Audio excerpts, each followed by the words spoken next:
Online school. आज हम 8वीं जमात की साइंस और टेक्नोलॉजी इस किताब से सबक नंबर 9 आफात का हुस्न इंतज़ाम इस सबक के सवाल व जवाब देखेंगे। अगर आपको हमारा वीडियो पसंद आए तो इसे लाइक, शेयर और सब्सक्राइब ज़रूर करना और बेल आइकॉन को ज़रूर दबाना ताकि अगली वीडियोस की नोटिफिकेशंस आपको मिलती रहे। तो चलिए शुरू करते हैं सबक नंबर 9 आफात का हुस्न इंतज़ाम सवाल व जवाब। सवाल नंबर 1 है, मंदरजा झील सवालों के जवाब अपने अल्फाज में लिखिए। उसका अलिफ है, बहुत ज़्यादा मुद्दत तक मूसलाधार बारिश और चट्टान के खिसकने के दरमियान ताल्लुक़ और वजूहात की वजाहत कीजिए।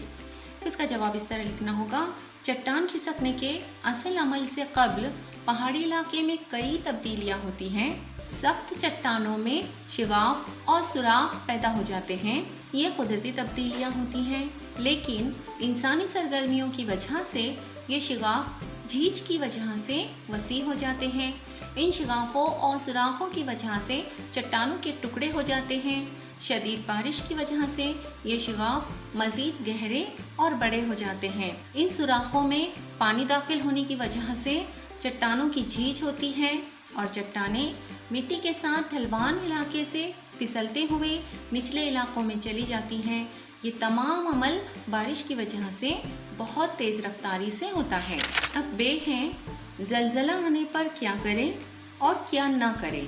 इस ताल्लुक़ से हिदायती तख्ता तैयार कीजिए। तो यहाँ पर मैंने ये जो इसका जवाब ये तख्ता तैयार किया है, यहाँ पर ये टेबल बनाया हुआ है। इसमें 2 कॉलम हैं, ये करें और ये ना करें। तो सबसे पहले हम देखते हैं कि ज़लज़ला आने पर क्या करना चाहिए। तो इसका नंबर 1 है, खुले मैदान में चले जाइए। नंबर 2, बरक़ी आलात और गैस रेगुलेटर को बंद कर दीजिए। नंबर 3, बैटरी या टॉर्च का इस्तेमाल कीजिए। और नंबर 4, खामोशी से एक जगह खड़े रहिए। और अब ज़लज़ला आने पर क्या ना करें, तो उसका पहला पॉइंट है, कसीर मंजिला इमारत में मत रुकिए, लिफ्ट का इस्तेमाल मत कीजिए, बिल्डिंग से उतरने के लिए जीने का इस्तेमाल कीजिए। नंबर 2, किसी इमारत, दरख्तों या बिजली के खंभों के करीब खड़े मत रहिए। नंबर 3, मोमबत्ती, कंदील या दिया सलाई का इस्तेमाल मत कीजिए। नंबर 4, अपने सर और चेहरे की हिफाजत के लिए किसी सख्त छत वाली जगह में पनाह लीजिए। और नंबर 5, अगर चलती कार में हो तो महफूज जगह पर कार खड़ी कीजिए, गाड़ी से बाहर ना निकले। अब उसी का जीम है, ज़लज़ले से मज़ाहमत वाली इमारतों की खुसूसियात लिखिए। तो इसका जवाब लिखना होगा, ज़लज़ले से मज़ाहमत वाली इमारतों की खुसूसियात दर्ज झील है। नंबर 1, ज़लज़ले से मज़ाहमत वाली इमारतों को ज़लज़ला आने पर ज़मीनी इर्तिआश के बावजूद किसी किस्म का नुकसान नहीं पहुंचता है। नंबर 2, इन इमारतों की तामीर के लिए आला तकनीक का इस्तेमाल किया जाता है। नंबर 3, ज़लज़ले से मज़ाहमत वाली इमारत की बुनियाद को ज़मीन के दीगर हिस्सों तक अलग कर दिया जाता है। नंबर 4, ऐसी इमारतों की दीवारें कम वज़नदार या लकड़ी से बनाई जाती हैं। और नंबर 5, ऐसी इमारतें या घर ख़ास किस्म की हल्की अशिया से बनाए जाते हैं और उनकी छत भी हल्की या कम वज़नदार अशिया से बनाई जाती है। अब दाल है, चट्टान के खिसकने से कौन कौन से असरात होते हैं। तो इसका जवाब है, चट्टान के खिसकने से दर्ज झील असरात होते हैं। नंबर 1, ज़्यादातर दरिया पहाड़ों से निकलती हैं। जब चट्टान खिसकती हैं तो नदियों में सैलाब आ जाता है। नंबर 2, नदियों में पानी के बहाव की सिमत तब्दील हो जाती हैं। नंबर 3, आबशार अपने असल मकाम से हटकर दूसरी जगह गिरने लगते हैं। नंबर 4, पानी का मसनूई ज़ख़ीरा तैयार होता है। नंबर 5, रेत, तोदे और चट्टानों के खिसकने से पहाड़ के दामन में उगे हुए दरख्त उखड़ जाते हैं और हयाती ज़िंदगी का बड़े पैमाने पर ख़ात्मा होता है। नंबर 6, ढलवान पर बने मकानात गिर जाते हैं, जिससे इंसान और जानवर मिट्टी में दफन होने से बड़े पैमाने पर जानी और माली नुकसान होता है। और नंबर 7, सड़कों और रेल की पटरियों पर बड़े बड़े पत्थर गिरने से आमदोरफ्त मजदूद हो जाती है। अब ये है, बंद और ज़लज़ला के दरमियान क्या ताल्लुक़ है, वजाहत कीजिए। तो इसका जवाब लिखना होगा, बंद यानी डैम में कसीर मकदार में पानी का ज़ख़ीरा होता है। पानी ये सुतून ज़मीन पर ज़बरदस्त दबाव डालता है। बंद की तामीर और इसमें ज़ख़ीरा किए हुए पानी से सतह ज़मीन पर ज़बरदस्त तनाव पैदा होता है। अगर बंद की जगह ज़लज़ले के लिए हिस्सास हो तो वहाँ ज़लज़ला आने का ख़तरा बढ़ जाता है। माहिरीन अर्ज़ियात के मुताबिक ज़मीन के तख्तों में मसलसल हरकत होती रहती है और वो एक दूसरे के ऊपर फिसलते हैं। अगर ऐसे नाजुक टूटने वाले तख्तों पर बंद तामीर किया जाए तो इस जगह पर ज़लज़ला आने के इम्कानात बढ़ जाते हैं। सवाल नंबर 2 देखेंगे। साइंसी वजूहात लिखिए। इसका अलिफ है, ज़लज़ले के वक्त पलंग, मेज़ जैसी चीज़ों के नीचे पनाह लेना ज़्यादा महफूज होता है। तो इसका जवाब है, जब ज़लज़ला आता है तब ज़मीन की सतह में इर्तियाश की वजह से घर की छत और दीवारों के गिरने का ख़तरा बरकरार रहता है।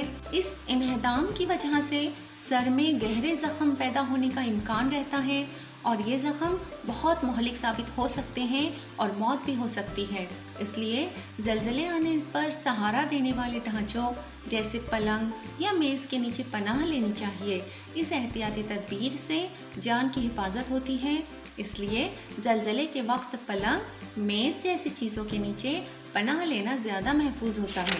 अब उसका बे है, बारिश के ज़माने में पहाड़ के दामन में पनाह न ले। तो इसकी वजह लिखना होगी, मूसलाधार बारिश या बादल फटने से चट्टानें खिसक सकती हैं। बारिश के पानी के साथ मिट्टी और चट्टानें पहाड़ से ज़बरदस्त क़ुव्वत के साथ नीचे आ सकती हैं। इसी तरह हज़ारों टन मलबा पहाड़ की बुलंदी से नीचे गिरता है। इससे इस बात की आगाही होती है कि ऐसे वक्त में पहाड़ के दामन में पनाह लेना कितना ख़तरनाक साबित हो सकता है।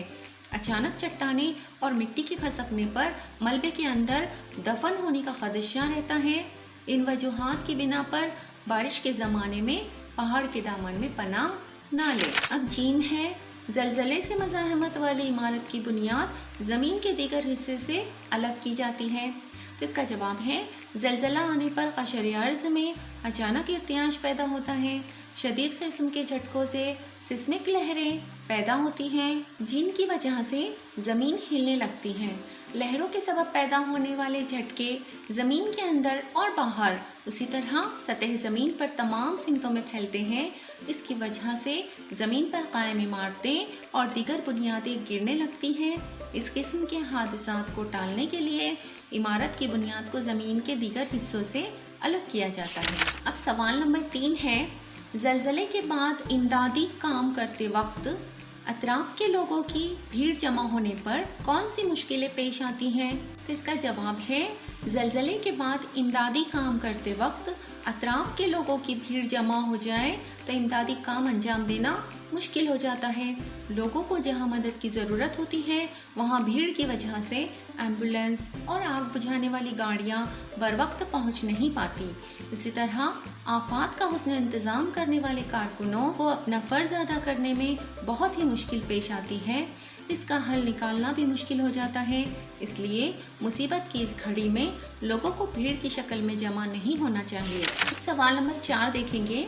आफात के वक्त मदद करने वाली तंजीमों और इदारों की फहरिस्त बनाइए। इनकी मदद की नौइयत के ताल्लुक से मज़ीद मालूमात जमा कीजिए। तो इसका जवाब मैंने इस तरह लिखा हुआ है 2 कॉलम बनाकर।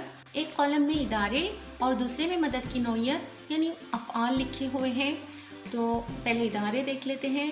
सबसे पहले है नेशनल इंस्टीट्यूट ऑफ सिस्मोलॉजी, उसके बाद है Indian mountaineering institute, international centre for integrated mountain development, institute of geology और वर्ल्ड जियोलॉजिकल फोरम। अब इनके काम देखते हैं। सबसे पहले नेशनल इंस्टीट्यूट ऑफ सिस्मोलॉजी का जो काम है या उनकी जो मदद की नौइयत है वो है ज़लज़ले और मुख्तलिफ आफात के ताल्लुक से तहकीक करना। इंडियन माउंटेनियरिंग इंस्टीट्यूट की मदद की जो नौइयत है वो है चट्टान खिसकने की पेशगी इत्तलाआत और उसके असरात के प्रोग्राम बनाना। और ये जो 3 इदारे हैं, international centre for integrated mountain development, institute of geology और वर्ल्ड जियोलॉजिकल फोरम, तो इनकी जो काम की या मदद की नौइयत है वो ये है कि ये बैनुल अक़वामी इदारे भारत के मुख्तलिफ इदारों को आफात के हुस्न इंतज़ाम, रिलीफ काम वगैरह में ताउन और मनसूबाबंदी में